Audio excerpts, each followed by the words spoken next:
Real Mexican en del Cinco de Mayo. As everybody knows, I'm full-blood Mexican, 100%. I'm not even Mexican American. So my question today is, and I want to see if somebody can answer this. Why you all American people have this big fetish for el Cinco de Mayo? In Mexico, we don't even celebrate it. In Mexico, we don't even care about el Cinco de Mayo.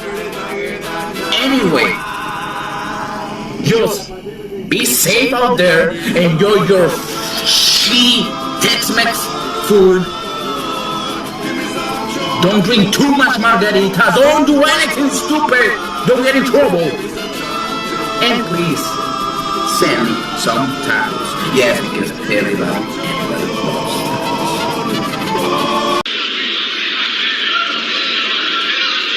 Ain't nobody talking when I'm talking, fellas, so shut the fuck up. The dog is belly up. I'll drop a headlock, got you in the gridlock. Catch me in the back lot, I can make the mat rock. Backdrop, hip toss, abdominal stretch. Now they wondering who we bombing on next. Yes. The dog is belly up. Crush your enemies, see them driven before you, and hear the lamentation of their women. That is good.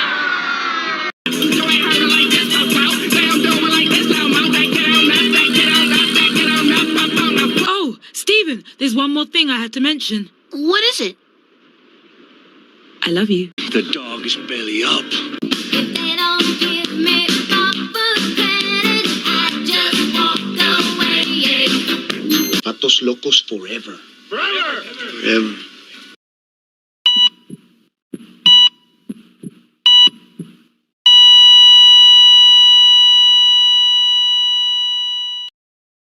Full disclosure, news and commentary number 162, 162, 162, 162, 162. Intro video, not me, courtesy of Very Morales. I laughed my fucking balls off.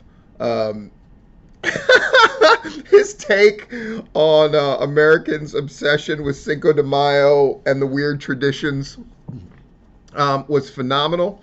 His babyface turn at the end, where he established a link with his audience by saying everybody loves tacos, fucking laughed.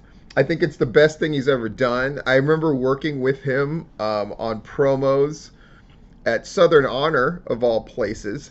And I sort of, really pushed him. I don't think he's used to that for a promo, but I really pushed him. I thought he did a good job then. But this, I gotta say, this personality, he needs to bring this thing out and do these kind of videos on the regular. I think he's really got something. I thought he's had something for a very long time.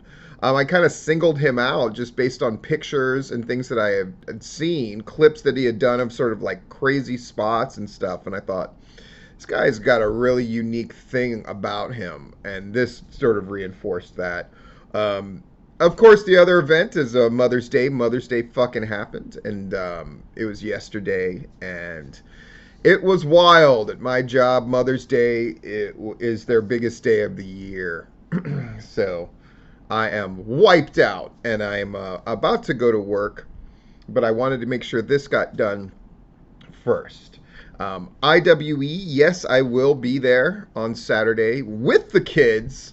My kids will be there, and I'm very excited about it. IWE, of course, this show, absolutely phenomenal. If you look at the poster, I had the poster as my thumbnail for Full Disclosure 162. Just the talent level on the show, and Hammerstone, Lindsay Snow, and Layla Gray, and Joe Black, and Knight, and Exotic Youth, and I believe Southern Strong Style is on this show, and on and on and on. Lots to be excited about. Let's get to it. First, this shit.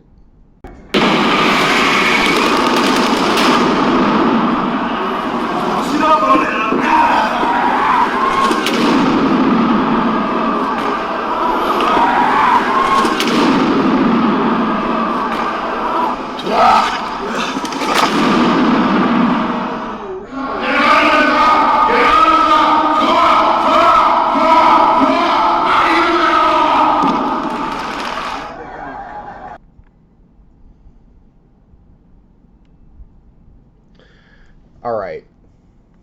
I'll be the first to say that I thought all the hubbub about, Moxley and Kenny Omega and the explosion didn't go right and it ruined the whole match.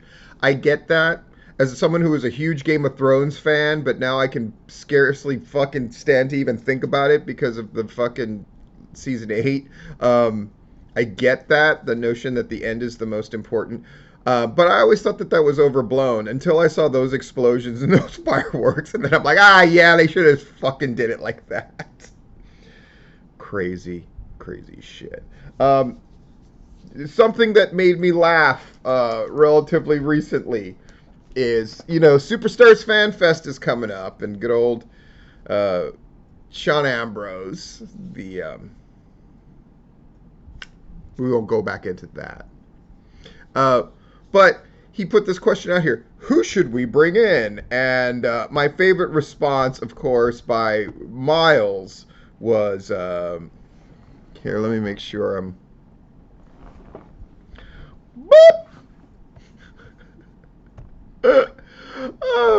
So people are suggesting, Missy Hyatt, Natalia Markova, Renegade Twins would be great.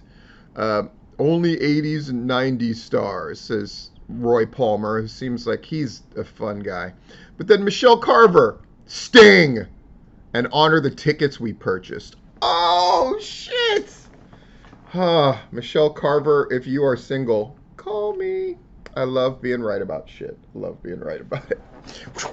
Any case, Dylan McQueen. I want to talk about him. So he got hurt, and it was severe. And the videos that he's put up about trying to get his mobility back, and his announcement that, in fact, he does have his mobility back, that a doctor, he called him a miracle doctor, and of course his enthusiasm is, of course, completely warranted. Nonetheless, it seems like he's got a treatment that has worked for him, and he's obviously working really hard. I can only imagine for a young man in particular, to have your ability to walk taken away and injury must be incredibly scary. So we wish Dylan McQueen the best. I have loved Dylan McQueen ever since those basically Nightmare Factory trainee shows. And when he started showing up here, there, and everywhere and talking his shit, and I'm all about him. And I certainly wish him the best. I think that's great. A bit of sad news, of course, was Charlie Smith passing. Yes, we are going to do a special tipping point dedicated to Charlie Smith with Bobby Simmons, the former host of Peach State Pandemonium, as one of the guests to talk about it. And Bobby Simmons and Charlie Smith really knew each other very, very well. And there's a number of great stories. Mike Moonahan put up a great article about Charlie Smith that you're going to want to check out. And, of course, check out Tipping Point tomorrow night. I'm kind of going through all these. I'm trying to cover a bunch of different stuff, if you can't tell. And something else I thought that was really, really cool. I want to highlight that now. Boop. Sorry, I'm just making sure I've got stuff down correctly, time-wise, because I'm going to have to edit this thing in a hurry, but I also want to have the videos and all that kind of stuff as part of it. Zombie Dragon. Alberto Curry. Today is the anniversary, now this was a few days ago, of creating Zombie Dragon. Never in my wildest dreams would I have thought that my brand would literally take flight to uncharted wrestling lands. I'm grateful for another year. I did this. Absolutely fucking right. Anybody who wants to call that arrogance is wrong. Do I take credit for Zombie Dragon in any way, shape, or form? Absolutely not. I do take credit for this, however, and I hope he doesn't get embarrassed that I tell these stories, but I think it's important because there are other people who might be in this sort of transition as far as gimmicks or thinking about what they want to do in the wrestling business, and sometimes what it takes is an opportunity. Sometimes what it takes is getting kicked in the ass. God, I'm forgetting to do the unboxing again. I'll do it after the Zombie Dragon stories. There's two. So one of them was he was still wrestling as Curry Kid, which I fucking hated. I hated Curry Kid so fucking much. I hated that gimmick so much. I hated the idea of that gimmick so much. But the Curry Kid, I was doing an MGCW show. that would become NWA Atlanta. And I was doing it as I replaced Rick Michaels, who had gotten into trouble again. So I offered to take his place because they needed a fucking linchpin heel. And I had gotten good heel reactions when I had been at MGCW the couple of times that I had been there. And I really wanted to do right by Rick, and I really wanted to make things okay for MGCW. By the way, wasn't even thanked for doing that and wasn't paid for doing that fucking War Game show. Just saying. In any case, then Curry Kid was very upset because they wanted to fuck with this mask, and they weren't even going to give it a good payoff, and they weren't showing him any kind of respect. And he was just he was a very downtrodden, sad young man. And it took him years to find his legs. And I think he would even admit that in his personal life. He was constantly distraught. He didn't have a great relationship with the girl that he was with. It was always like, you could always tell he just wasn't happy. But in wrestling, he lost the Curry Kid mask in a mask versus mask thing against Supernatural for me. And it's because I wanted him to do something entirely new. So TMZ was getting hot. TMZ. And his real name is Montez. So I thought to myself, here's what I want you to do. Because PCW, we take chances, and we always experimented. It's like, I'm not worried about you wrestling in a ring. And you may not even feel like doing that anyway. What I want is for you to come out as a super cool version of you. And we're going to call it TMZ, the Montez Zone. And you're just going to come to the ring and say whatever the fuck you want. And he was like, what? How's this going to pay off? I'm like, I have no idea. Maybe he remembers this part of the story differently, but I remember not even worrying about the wrestling part. I didn't fucking care. I just wanted him to be able to show his shit, because I always found him to be very intelligent, very smart guy when it came to the wrestling business. Like, nothing that has happened with Zombie Dragon and his ability to sort of break into China and sort of run a thing surprises me in the least, because he's such a fucking smart guy with not just a high ring IQ or wrestling IQ, but just a high IQ in general. I think he's a very smart young man who takes chances and is not afraid to emotionally invest and really do things. I admire that. And so he comes out. Oh my God. First of all, he came out in this freaking black outfit like you would wear to a fucking club. I already loved it. It was so completely different. We're going to talk about clothes in a segment in a bit, by the way. And he entered the ring to All Eyes on Me. So I was already fucking... It was the exact opposite of fucking Curry Kid. And he comes to the goddamn ring. He's got his mic. And one of the Team All You Can Eat crew, they start ragging on him. Because he had a history at PCW, not just as Curry Kid, but as the referee representing MGCW when we did this invasion thing, who reluctantly counted the pin so Shane Marks could win the MGCW title as well as be PCW champion. Awesome shit, by the way. But he just starts shooting. And when I mean shooting, I mean talking to that fan and saying something about the fact that his mother just died, and that's why he's such a loser. I mean, it was so brutal and jaw-dropping. And in future installments, he would shoot on wrestlers about like how they were fucking failing fathers and not keeping them with child support. It was brutal, and it didn't really pay off in a wrestling sense. I mean, he eventually did get beat up by somebody, I think, but that's incidental. It was more about me wanting to see and wanting him to see in himself that he could be something greater than a knockoff of somebody else's knockoff gimmick. And Zombie Dragon, I mean, talk about fucking zeitgeist, a guy taking two things and kind of combining them. And he tried all kinds of crazy stuff. I remember he like broke a guy's neck in the ring, like killed him. But that started debates with me and people that I knew. And that's what I mean, you just had to know that he was on the fucking right track. And anyway, congratulations, happy anniversary of the zombie dragon. Let's talk about this clothing thing. Like, what the fuck? I love this post. What is this shit? That, of course, you gotta be an idiot if you don't know who those people are. Well, that's not fair. Maybe you don't. But that is, of course, Diana Michelle, along with Gerard and Brandon. And Brian Hill comments, Georgia Wrestling History Awards needs to add a best dressed category, which is a phenomenal comment in light of the fact of how they are dressed. They look fucking good. I'm not even making any good. You think of some kind of sarcastic thing is going to come up. It is fucking not. They look good. I will say this.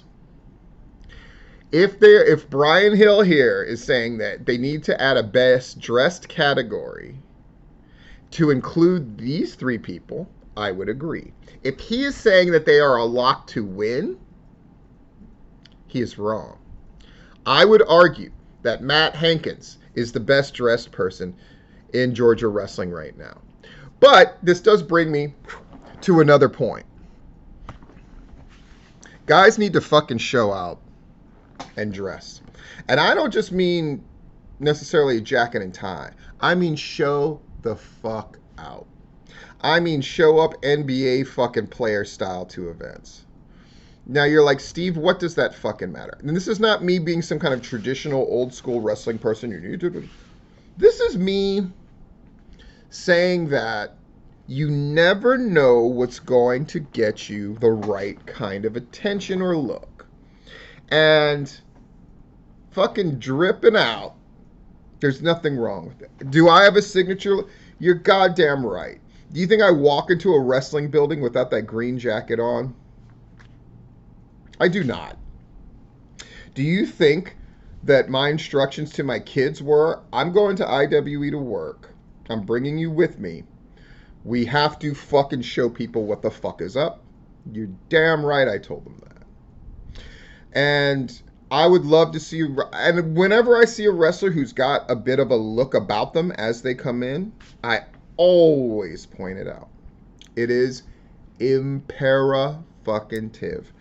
Now, if you've ever seen anybody who's shown up for like AEW Dark tapings, or they're going to do something on Raw or SmackDown, and they inevitably take a picture of themselves as they're going into the event, either with like, you know, the truck in the background that's got the WWE logo, whatever the fuck.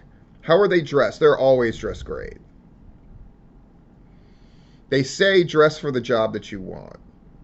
And if you'll do that for the WWE, and you'll do that for AEW, then you should be doing it in the other gigs too. Here's why. You want to dress for the job that you want. And if what you want is to get paid for a living to do this shit, that doesn't just start, you know, Jake Roberts loved to say that comes, like, right when I come through the curtain, I'm in character.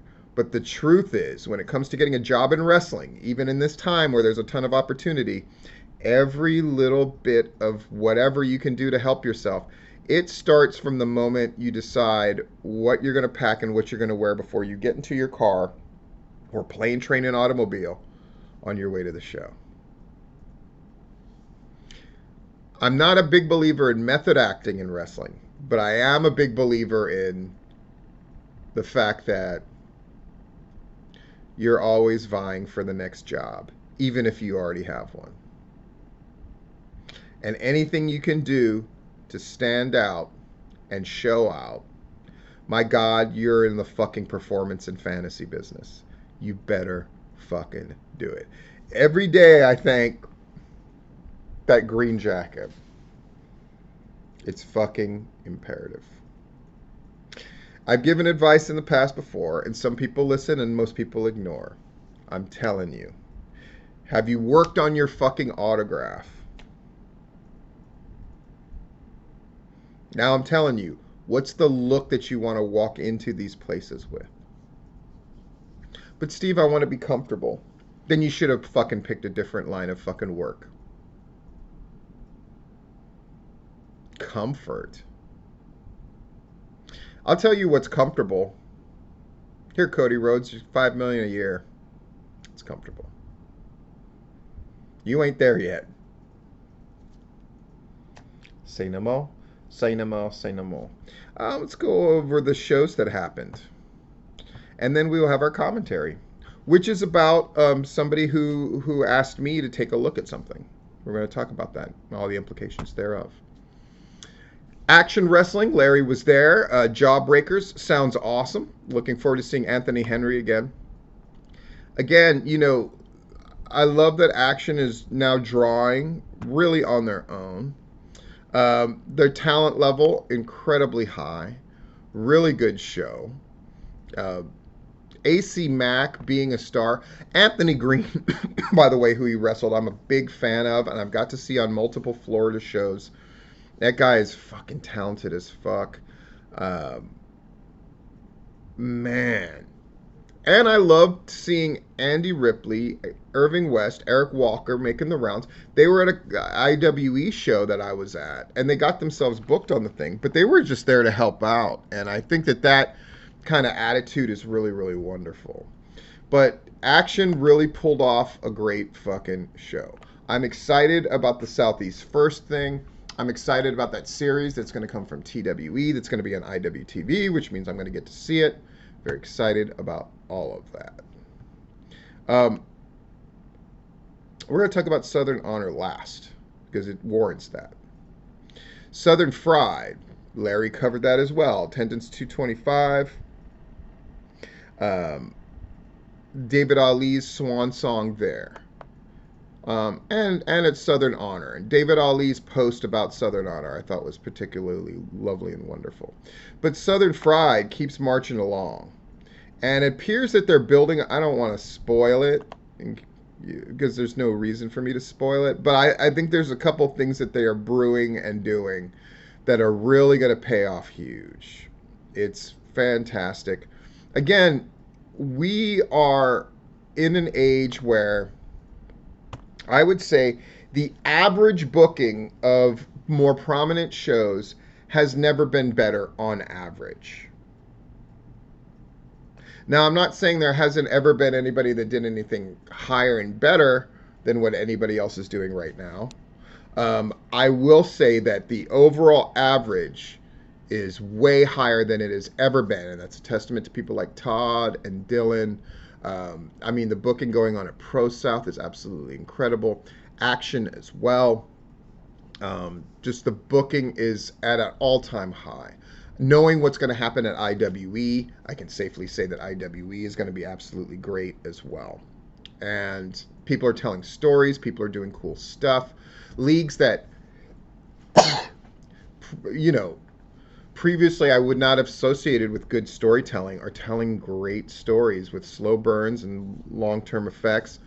You know, I would say that the booking on average, when you're looking at promotions in general in the Southeast, but in particular in the places that Georgia Wrestling History covers, has never been better on average. And you all deserve a lot of credit for that. It's really great. And we should never take that for granted. IWN main event in Lovejoy. They drew 100. It is what it is. They've got some good talent on there. But you know, they're far cry from Money Marks putting up money and them blowing all of it. I'm glad that they still continue to run. I'm curious what the long-term plan is, besides Teddy Long is here and that'll eventually work out for us. July 23rd is a show that they announced. And then May 21st. But I love that Spiral's now wrestling someplace regularly. It's always great to see J-Rod, etc., etc. They had Jonathan Gresham on that show, which is wild to me. And then Rob Killjoy will show up at your show and put on a great fucking match. So on July 23rd, they're going to have Teddy Long, Tommy Dreamer, Buff Bagwell, James Storm, Johnny Swinger, Chase Stevens in a show I would absolutely not want to run the locker room for. Just saying. APW. They didn't put an attendance figure. Nonetheless, they continue to put in those reports. Jeremy Vane's kid, dude, I've heard he's good. I want to see him. And Jonathan Feltner and that election thing that they're doing is fucking hilarious to me. I think it's great. Pro South report. Pro South just keeps moving along, man. They just keep hitting it. Nothing like a weekly show. I have a soft spot for a weekly show, of course. Now let's talk about Southern Honor. Okay, 363 paid. It's whatever. To me, what that means is they've got a hardcore base of 300 fans, which is fucking incredible. More than anybody else. Let's be real. Outside of Mucha Lucha, who I heard postpone their next show. Bummer. Anyway, Southern Honor. Real heat. Not being afraid to actually leave their crowd a little dumbstruck. Going with a hot hand. Creating that hot hand. And making the more interesting choice. Do I like the idea that Dylan put up booking? I did not. I thought, his control of the company, since that would have been fine. Something about the use of the term booking I did not like at all. But in that way, the move that Brooklyn makes sense. We're inserted Cruel into the main event, then Cruel wins. Ton of heat, ton of good wrestling. The fact that they actually shocked their crowd. The fact that they let David Ali go out the way he wanted to go out and put Carly Bravo over. Southern Honor is doing it right. I'm just going to say it. Certainly Duke Ingram, who was at the show, was incredibly impressed. That's for sure. They've got some stories that are slow burning. They got some stories that are kind of going over quickly. Gary Lamb, I think, is more focused in his promos than he's ever been. I think they're realizing they need to transition with this "it's us against the world" bullshit. I think that they've taken that as far as they can go. And at this point, it's got to be like, they got to put things in peril. That's what they finally get, is if nothing feels at stake because the babyface owner and the babyface booker can just fix it, then there's nothing good there. Yeah. Now they've got a thing to work forward towards. And it's fascinating. One thing, though, is it's hard when you claim certain things, because if you can't maintain them, like at one point they bragged about their sort of women's division, and while they did have a good women's match, I think the only place that has anything resembling a women's title that matters is IWE. I know that's full disclosure, that's self-interested, but it's absolutely the truth. I think the tag division of Southern Honor used to be the best, and now it's not even close. But they're booking heat. I think they've got a main event title picture that's fascinating. I think they've got a system in place for different people to agent that I've heard is working incredibly well. And they're introducing people correctly, and they're sending them off correctly as well. So congratulations to Southern Honor. It's fantastic. And I believe their next show is June 10th. And as much as they always claim like, oh, Southern, summer attendance drops aren't real and shit, I think they fucking know they are. I don't expect an apology, but I do expect them to at least shut the fuck up about it and just go, okay, our crowds are going to go down even though we're doing great shit. They should know that they're doing great shit. Commentary. So I was going to put up that list of, who's your favorite wrestler, who's the greatest wrestler, who's this, who's that. I ended up not doing it yet. But I threw it out there. And then William Huckabee, to his motherfucking credit, did it. He did the list. And he put me by name. I'll just go ahead and read the post. I try to avoid doing this because I usually hate making lists, but after watching Steven Scarborough recent Full Disclosure, I'm kind of curious of what he would think of my choices. I'll tell you. Greatest wrestler of all time, Chris Jericho. His evolution through the past 3 decades is remarkable. He's still a top 10 draw and capable of making stars. By the way, it's telling that Chris Jericho is the only person that he wrote a thing about, explaining his choice. What do I think about that choice? I think it might be well, I'll go into that general thing I'm going to say about this later. But I will say, is that a good choice? Yeah. Favorite wrestler of all time, Ray Stevens. Not the comedian, the wrestler, right? Favorite current wrestler, Bianca Belair. Favorite female wrestler, Bianca Belair. Favorite stable, Heenan family. Favorite technical wrestler, Nigel McGuinness. Favorite wrestling move, spinning toe hold. Most hated wrestler, Stevie Ray. I didn't know if that meant that he hates Stevie Ray more than anybody. I honestly don't know what that category means. Like, and that's not on Huckabee. That's just me or the person. I guess that means the wrestler that you hate the most, maybe? Or the one that you think is the most, like, despised in wrestling history. Certainly Stevie Ray wouldn't qualify as, like, this big, huge heel, right? Like, that got heat. So I assume he means the one that he hates the most. I don't know. And again, that's not on him. I think that's on my interpretation of whatever that category is supposed to mean. Most underrated, Steve Lombardi. Fucking Brooklyn Brawler. Overrated, he didn't put anybody. Interesting. I can see that in that, like, dude, who are, like, this is pro wrestling. It's fucking fake fighting in your underwear. How can you be overrated? Right?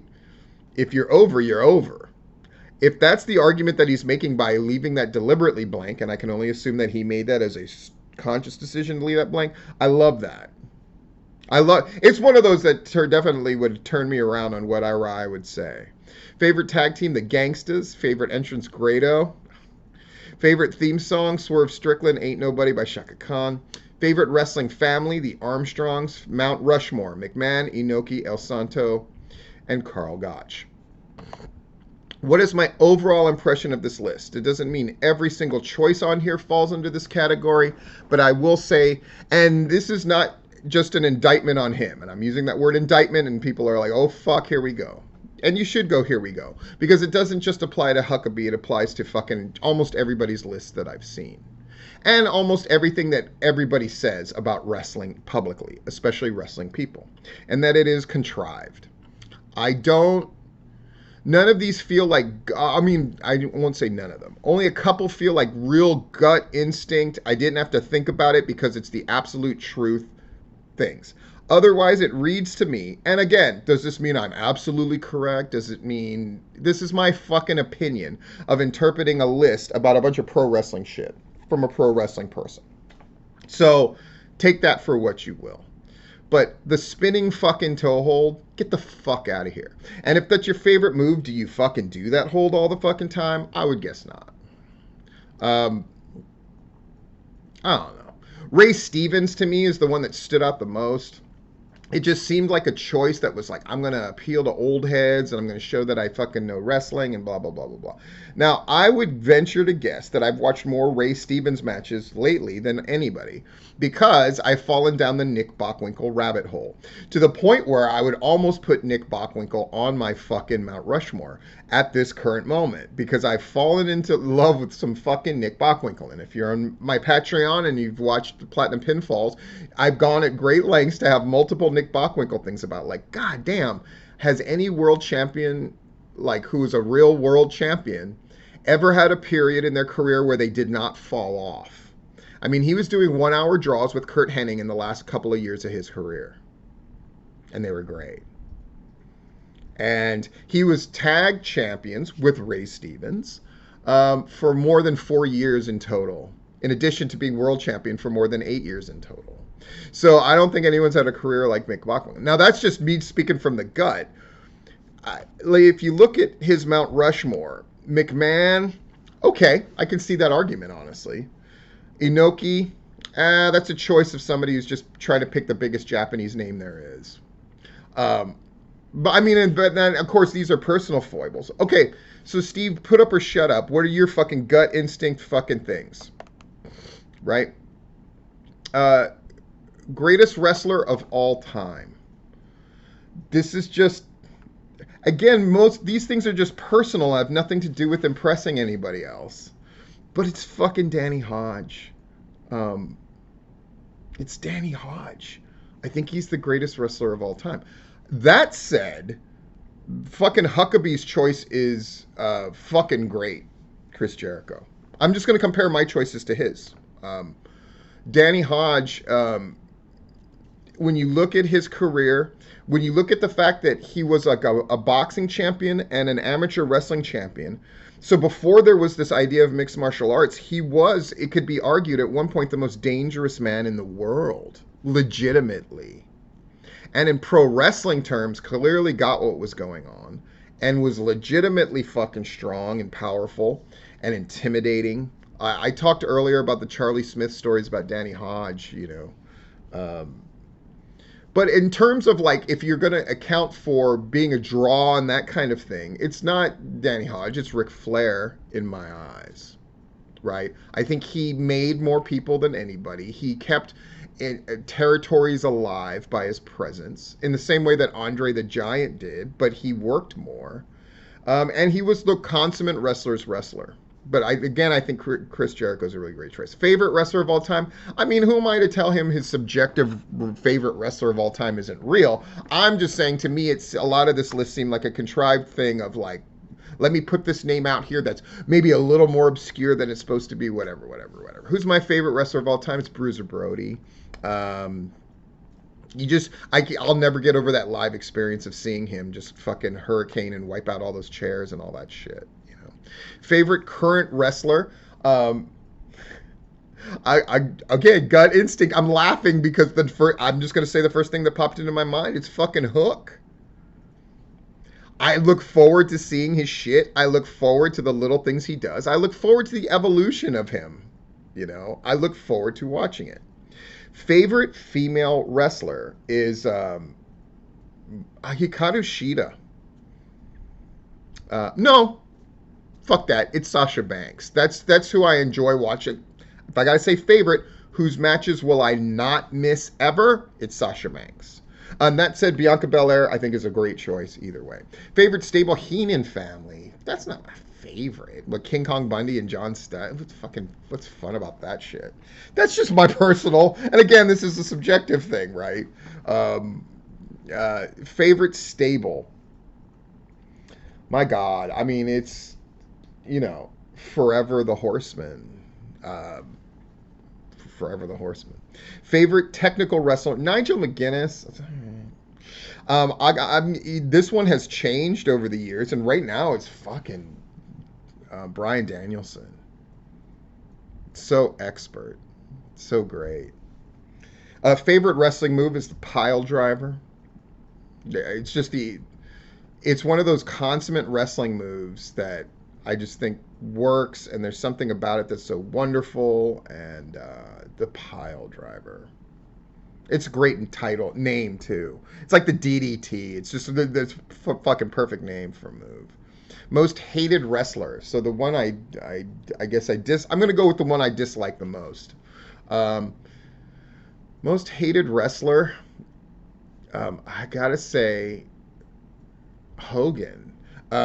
Not because I didn't like watching his matches, not because I don't think he is important. I just hate him. I think that his crimes against wrestling don't necessarily outstrip, the cons are not necessarily outstripping the pros, but I think of some of the crimes that he committed and things he's responsible for directly and indirectly, and I just fucking hate him. Most underrated, Steve Lombardi. What a shit choice. Oh, because he's such a great jobber. Oh, fuck. Who cares? Most underrated, I'm going to say, is Hikaru Shida. I think she does a fucking great job. I think she's put over. Like, people like to slight the AEW women's roster. I think that's old news. And I think a lot of it is due to her. Her influence and who she's put over and the things that she's done and how honest she is in interviews about, like, I'm from the Joshi tradition. We do comedy shit. And it's hard to keep up with this style, but she has done it and gotten into phenomenal shape. And I think she's a fucking smoke show. So I'm most underrated. I'm going to say Hikaru Shida. Overrated, Huckabee won me over with this one. I'm going to agree with him. I'm not going to put anyone in an overrated fucking category. Favorite tag team is the British Bulldogs, and that's just a gut instinct. I just got so excited when they would come out, and to me they were so innovative at the time, and I was sorry when Dynamite Kid got hurt and their fucking career was cut short. The British Bulldogs and the Road Warriors are the only two that I got a huge level of excitement when I would hear that music hit. Road Warriors a close second, but I'm not going to be that guy who's like this or this, and that's something else I do love about Huckabee's list. He did not pussy out and go this or this or this. Like, fucking make a choice. He fucking made a choice. I think that a lot of the things are contrived. He might strongly disagree with that, and he well within his rights. He would fucking know better than me, of course. Yeah, British Bulldogs. Favorite entrance, Grado. Fucking God, that is shit. I'll tell you what my favorite entrance is, and I don't want it to be. I don't want it to be, but it's The Undertaker. As I was never the biggest Undertaker fan ever, but then I saw him live, and that bong, and the lights dropped, and I was fucking, oh my God. I was so into it. I was also there when Dusty Rhodes was in his fucking prime and entered the ring, and the crowd absolutely apeshit lost it. But I'd say it's The Undertaker. Favorite theme song? Fucking NIB by Black Sabbath, which was my own. I love that song. It was the smartest thing I chose. I get a little chill when I hear Southern Strong Style enter to the fucking riff, honestly. It's NIB by Black Sabbath. But assuming I can't pick me, because that's cheesy as living fuck, which is totally legitimate. And this is purely the influence of my kids. It's the fucking Adam Cole song, because they turn everything, it's all about, they just fucking won't stop fucking singing variations of it. Back in the day, the one that I listened to the most when you'd buy those WWF the music or WWE the music, was fucking Chris Jericho's fucking song when he first got to the WWF. Oh my God, I was obsessed with that song. Favorite wrestling family, it's the Von Erichs. It was the first wrestling that I really watched, and their tragedy and their level of success and their level of potential and how rotten so many parts of that family were, I think are pro wrestling, or at least the part of pro wrestling that we're afraid to talk about. The potential of David unrealized. Kerry Von Erich becoming the world champion and having that jock charisma. Kevin is the last surviving person in my kind of personal link to him. The Von Erichs, just because it's a tragic story doesn't mean it isn't an important one. Mount Rushmore. Jeff asked me this. And Jeff remembered the Bruiser Brody thing. Because you know how it's like you have the ones that you name right away. Flair, right? Flair, Piper. Ricky Choshu. Because he personally meant a lot to me. Just because I watched All Japan and New Japan growing up. Ricky Choshu I just had a soft spot for. And Bruiser Brody. So anyway, that's my list. What I'm saying to you, and the point of this is I think it's a good exercise to go through these lists. Like Huckabee, I'm not a fan of doing them, but I think this is a good exercise. But I want you to think about this. If you're going to release this list publicly, are you too conscious of what other people will say? Or are you using your list as an excuse to say something about yourself instead of just being real and just going like... And it's really no more complicated than that. I appreciate Huckabee asking me to look at his list. I had a lot of fucking fun doing this thing. It was really off the rip. The only one I knew for sure was the Mount Rushmore, because I talked to Jeff. Other than that, I just wanted to sort of spit them out to see what I would say. And a couple of the answers surprised me. In any case... knowing your industry and what you think about it is fucking important. You want to do this shit, you better know about this shit. This has been full disclosure. Been chopping trees. I done something new for this fight. I done wrestled with an alligator. That's right. I have wrestled with an alligator. I done tussled with a whale. I done handcuffed lightning, throw thunder in jail. That's bad. Only last week, I murdered a rock, injured a stone, hospitalized a brick. I'm so mean, I make medicine sick. Man, dude. Yeah, fast. Last night I cut the light off in my bedroom, hit the switch, was in the bed before the room was dark. Fast. You, George Foreman, all of you chumps are gonna bow when I whoop him. All of you. I know you got him. I know you got him picked. But the man's in trouble. I'm gonna show you how great I am.